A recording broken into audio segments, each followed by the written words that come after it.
Hello, hello mga kasambahay. Ngayon magluto tayo ng gulay. Baon ng amo ko. Tsaka ito, tusino, tsaka yan. Hindi ko alam kung gagawin ko sa itlog.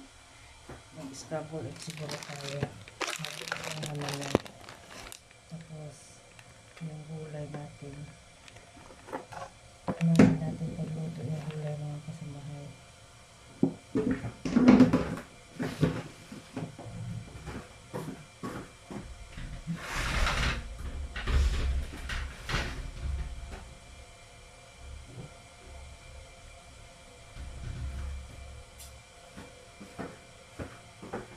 Natin yung pangalo kasi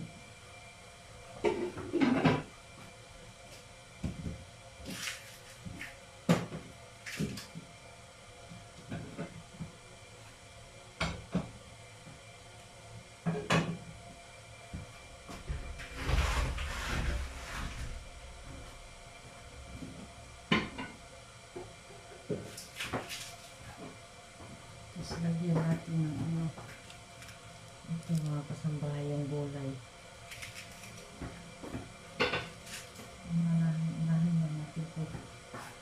Unahin na natin pagluto yung gulay.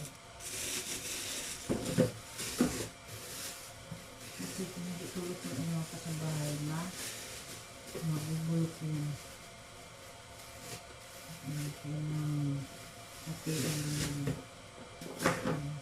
Hindi lahat. Hatiin lang kasi ito okra, talong, sa kalabasa mga kasambahay.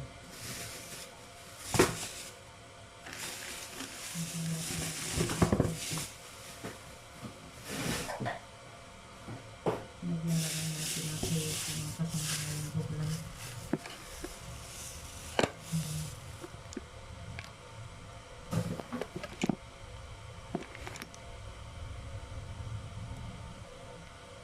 Nalagyan kasi ng sirpon kaya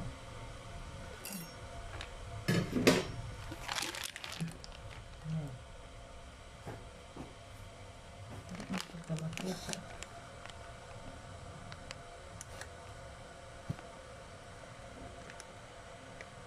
Hiwa tayo ng gulay. Hiwa tayo ng gulay ng kasambahay. Ayan.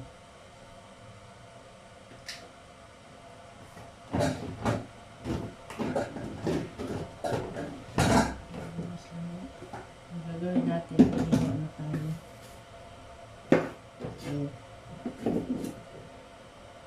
Mabilis lang sa mga kasambahay.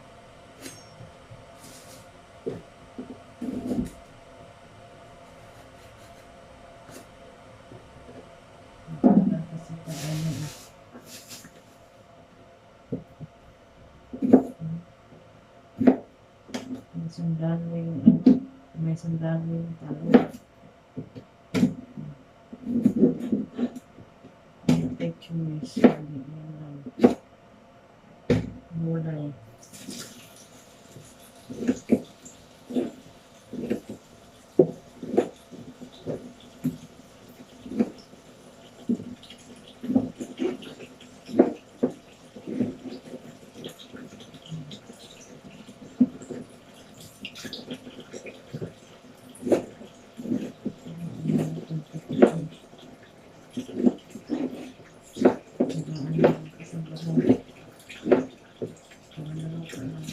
Kasi baon ko yun kayo lalaki.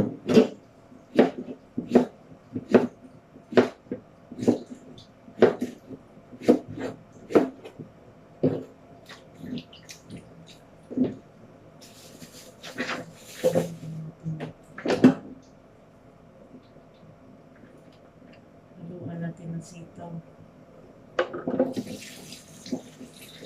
Ito talaga trabaho ko sa school. Tapos maglinis. Tapos mag-alaga ng bata.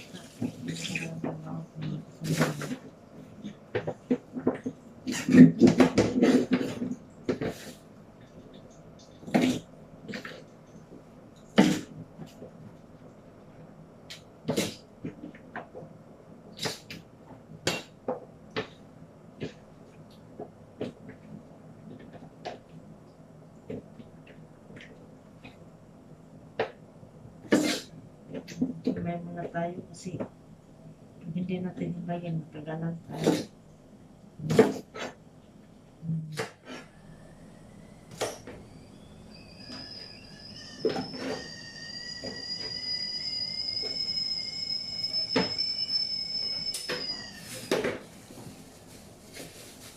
Hibayin na natin ito. Gulay kasi makasambahay, madaling masira eh. Kailangan talaga. Puin na ako. Pwede abutan na mga ilang araw ng gulay. Kahit na yung atsal mga kasambahay. Hindi siya pwede matagal yung pagluto. Kasi nga, mabubulok yung gulay. Magsawa sa gulay araw-araw. Gagawin natin. May luluto, hindi. Pabayaan natin ito sa rip. Masira ito sa bahay. Sayang. Lutuin na natin ito.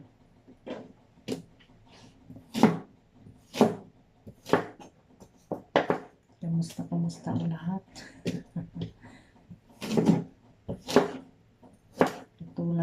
Katulad ko rin ba kayo?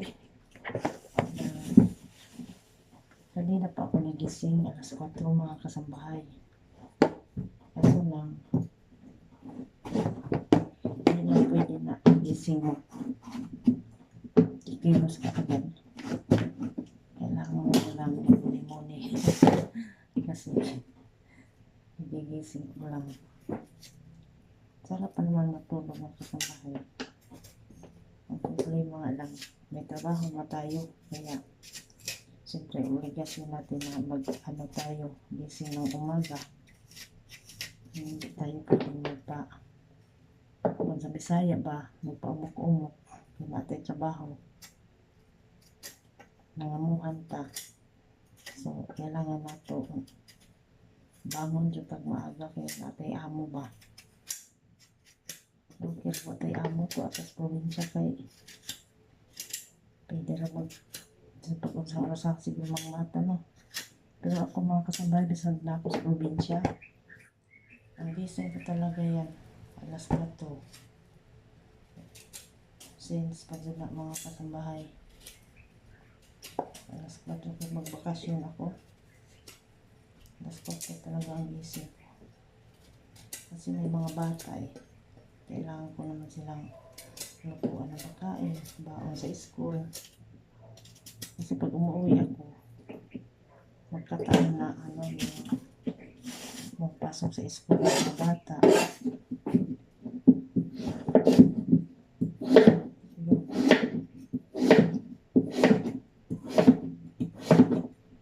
Ano doon.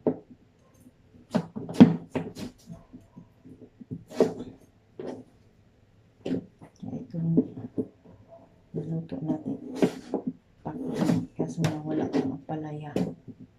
Pero okay lang makasama kasi yung inabol ko yung talong mabubulok yung ito mabilis nito mabulok ng kasambahan kaya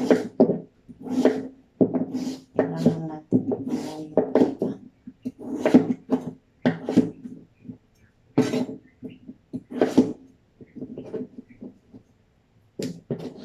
lang siguro wala yung itlog siguro tosinat sa kalambunisan na lang lutuin natin tapos lagyan natin ng salutin mga kasambahay kasi yung salutin marami so kailangan din na bawasan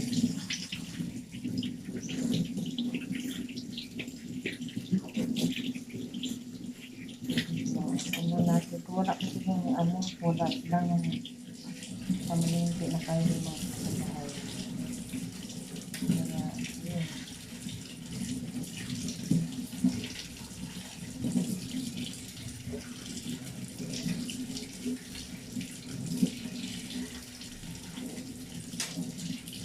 walang pamalingki na tayo namili kasi lalaki ang gulay puro gulay. Tayo, muling gulay tayo ngayon.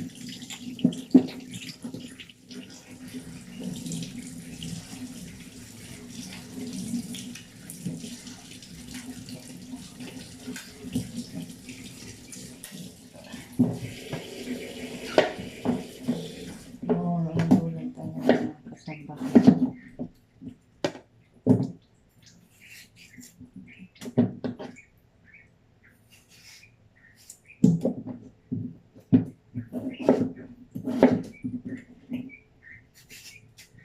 Natin. Yung gulay, madali lang lutuin. Ang kusina, lutuin natin. Sabay natin lutuin yung kusina sa sa gulay. Dami kasing gulay. Kaya natin lutuin. Ang dami tayo.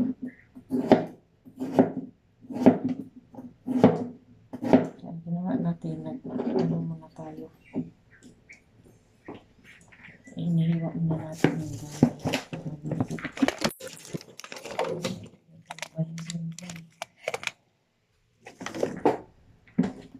Inihiwa muna tayo mga kasama.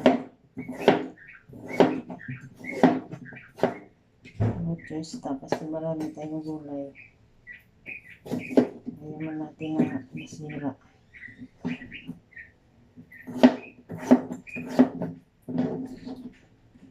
Ayan. Tapos na tayo maghiwa.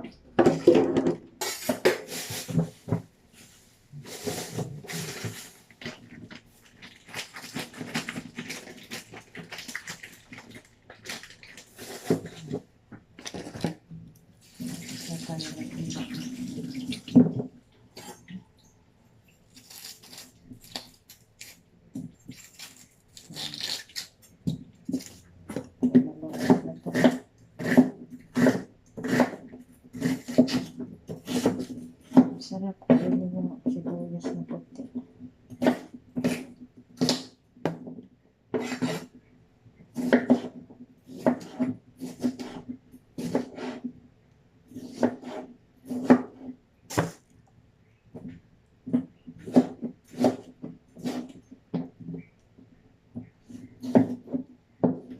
Kaya alam niyo mga kasambahay, sa sobrang hirap ng buhay ngayon,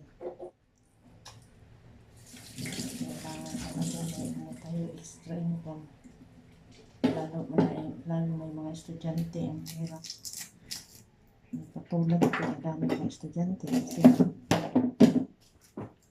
may dalawa akong college. Tapos yung isa, yung mas bata doon sa nag-graduate ng grade 12, hindi na nag-aral yung tumboy ko. Kasi yung pangatlong babae ang nag-aral, accountant. Kaya tayo na maayos ngayon. Kasi may mag-high school na naman ako mga kasambahay. Dagdag. Bali, apat yung estudyante ko mga kasambahay. Mahirap. Saan ka apat yung estudyante mo? Ikaw lang kumakaya. Nagbibigyan naman yung tatay nila. Kaso lang, pag wala, sa atin tinutulak, ay natatanggi tayo. Lutuin na natin ito. Hindi tayo makatanggi kasi nanay tayo.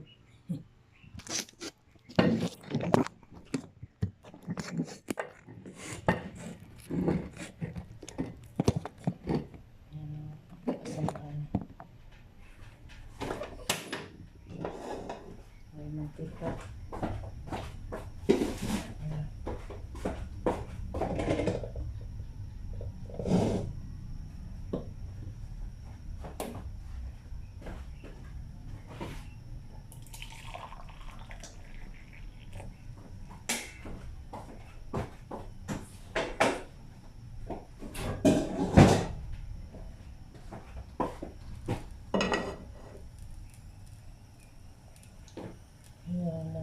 kasambahay.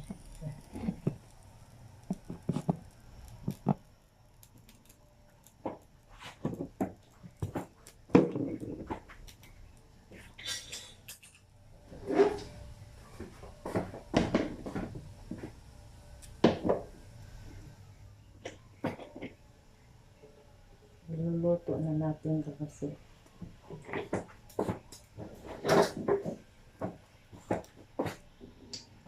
para ano,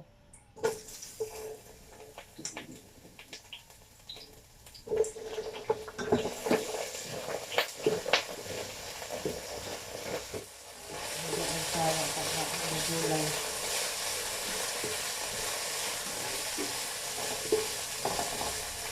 Hinahabol natin mga kasambahay, hindi siya masira.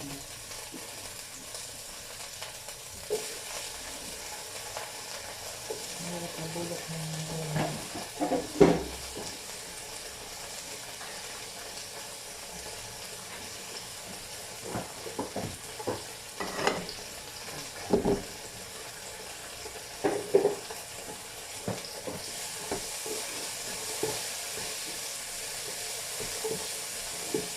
Lutuin natin maayos yung anong ripatos kasi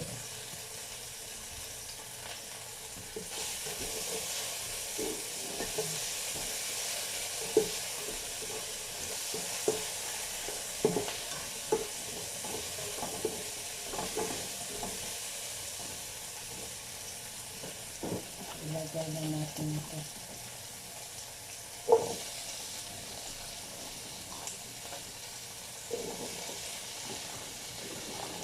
Naluto na po siya ng kasambahay.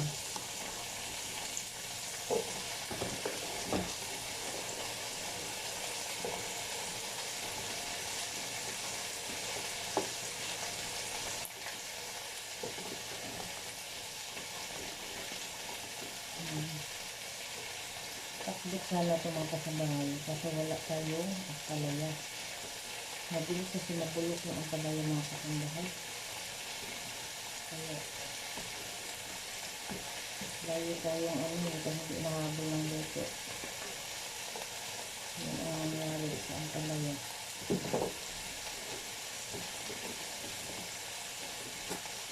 So, gawan natin ang paraan.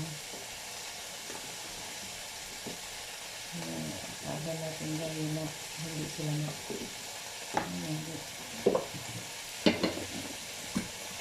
Ito yung isahog natin sahog natin.